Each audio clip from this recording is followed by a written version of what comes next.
Committee of Parole is called back to order. The time is 10:19.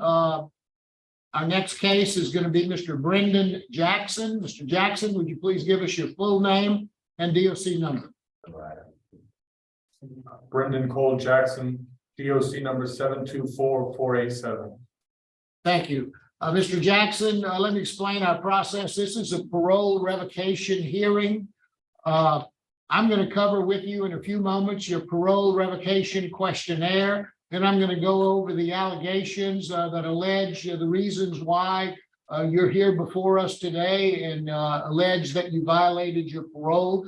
Then we're going to have a hearing. We're going to question you. You'll have an opportunity to say whatever you'd like to say before the board, and then we vote. You understand our procedure? Yes, sir. Do you have your parole questionnaire in front of you, parole revocation questionnaire in front of you, sir? Yes, sir, I do. Okay.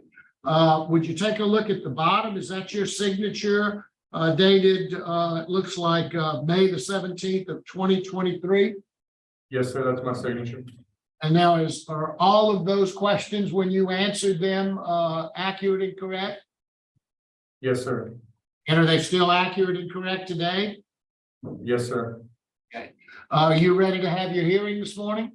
Yes, sir, I am. All right, I'm going to read you the allegations against you, and I'm going to ask you either to plead guilty, not guilty, guilty with a statement, or not guilty with a statement to each of the charges, okay? Yes, Number 4, you are alleged to have been in possession of a dangerous weapon as evidenced by your arrest on January the 26th of 2023 for possession of a weapon by Pennsylvania probation and parole. When questioned about the bladed weapons in your home, you advised agents they are for your protection because you owe people money. How do you plead to that charge? I'm guilty with this statement. All right. Well, you'll get to your statement in just a second. Yes, sir. The next allegation is numbered 5.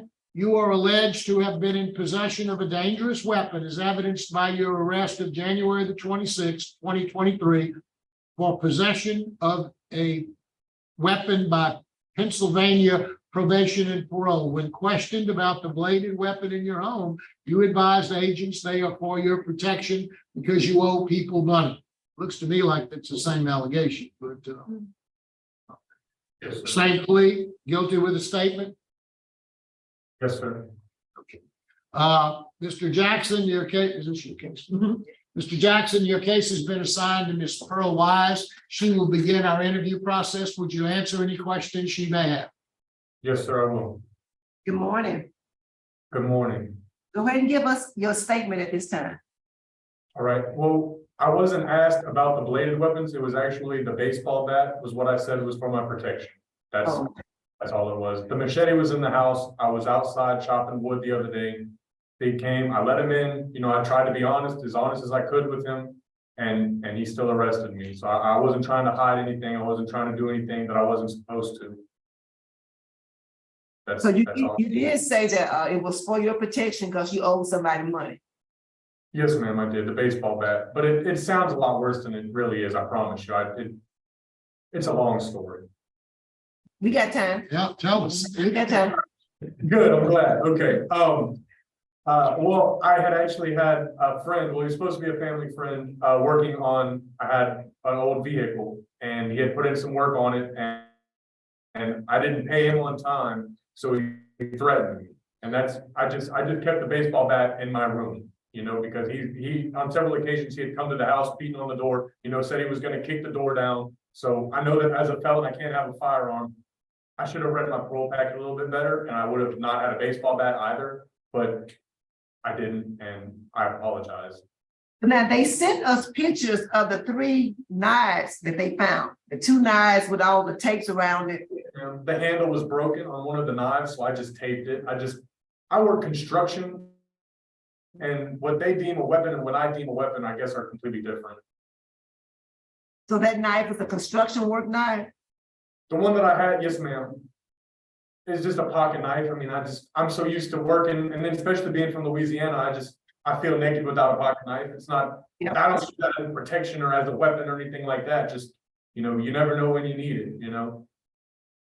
For simple things. Okay, and the, like you said, the other weapon, I think it was found in the yard, the other weapon was found in the yard. Yes, ma'am. I think so. The machete, I think. But yeah. Oh, yeah, yes. Or in the bedroom. I can't remember honestly. It's not. I know I have some paperwork that said it was found in the bedroom.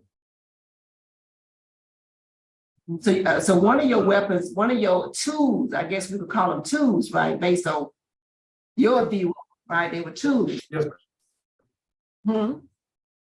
yes, ma'am. The machete and the pocket knives were just tools. Okay, and one of them was found under the mattress, right? Yes, ma'am.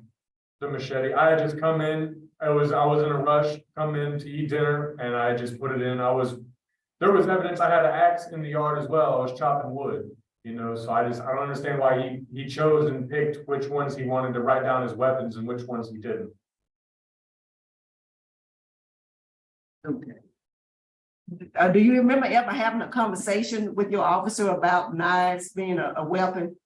No, ma'am. This was the first time I had ever had any interaction with this parole officer. Prior to him coming to my house, I had 2 parole officers. I was drug tested, never failed. I always complied. When they wanted me to come in, I came in.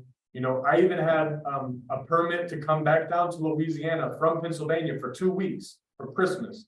And that passed with no complication. I called him when I came down. I called him when I got back. It was just this third parole officer, I think his name is Chris McConaughey. He had, I don't know, he was not very happy with me for whatever reason. And I had never been there before, never talked to him. This was the The first time. reports state that you your supervision was uneventful until this arrest. It does state that. Yes, ma'am. So if you were successful today, would you be able to go back to Pennsylvania Yes, ma'am, absolutely.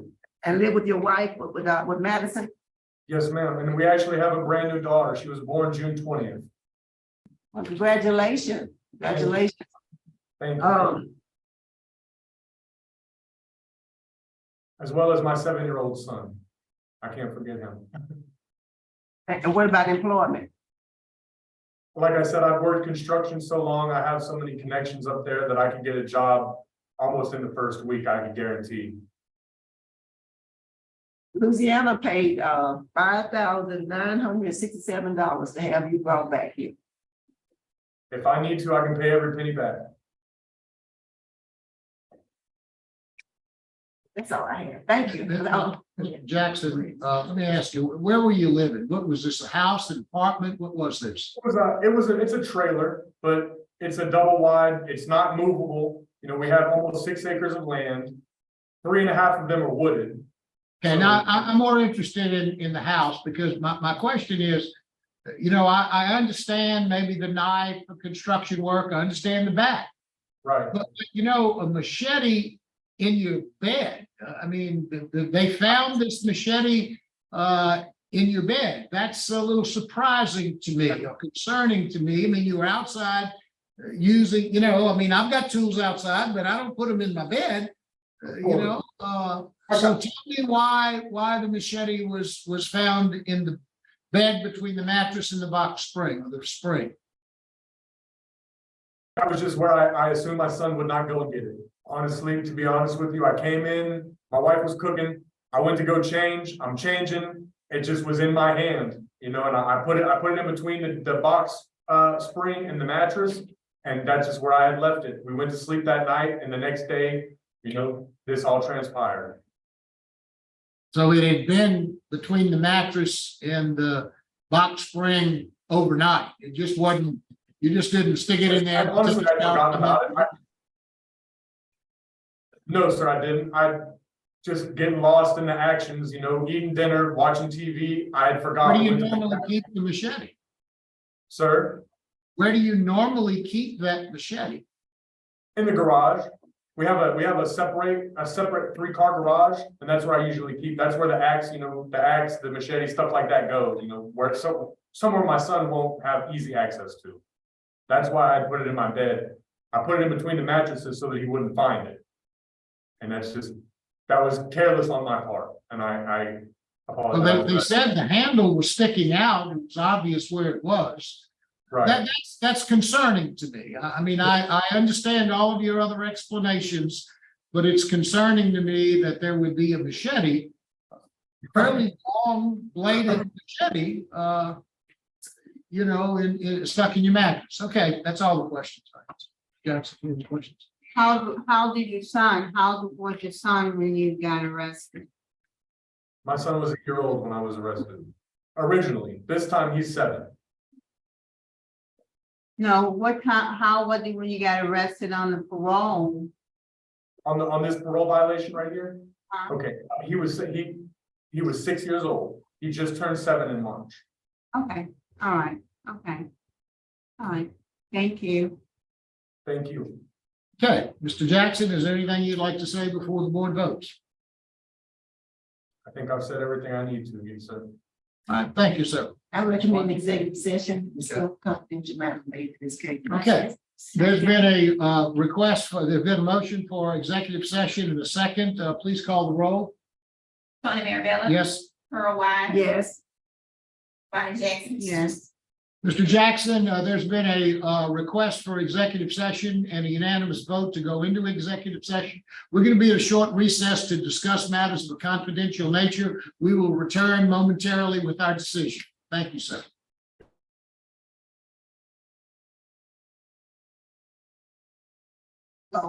Committee on Parole is called back to order. The time is 10:32. I think the panel is ready to vote, Mr. Jackson. Ms. Wise. Mr. Jackson, you presented well today. And again, the probation department said that up until this incident, your supervision was uneventful. And that speaks volumes to me. So my vote is to do not revoke and return you to supervision. I want you to report weekly to probation parole for about 3 weeks to make sure you get acclimated to what they need you to do and not what, that's wishes to you, sir. Yeah. All right, my vote likewise is do not revoke, return to supervision. Thank you, Ms. Jackson. Mr. Jackson, you have 2 votes to not revoke and return you to supervision with a condition that you report weekly for 3 weeks to your parole officer. I agree with my colleagues. I will caution you on one thing. I'm not sure what the laws of Pennsylvania are, but apparently they consider the things you had to be dangerous weapons. So make sure that you understand completely what those rules are, okay? Yes, Maybe in those first 3 weeks when you report regularly, you can question that and you can explain to them what you need and why you need that equipment. Maybe they can tell you, okay, fine, but you need to keep it in your garage or you need to keep it here somewhere, okay? You have 3 votes not to revoke and to return you to supervision. The one condition will be that you report weekly to your parole officer for the first 3 weeks when you return. Good luck to you. Thank you so much. Thank you all.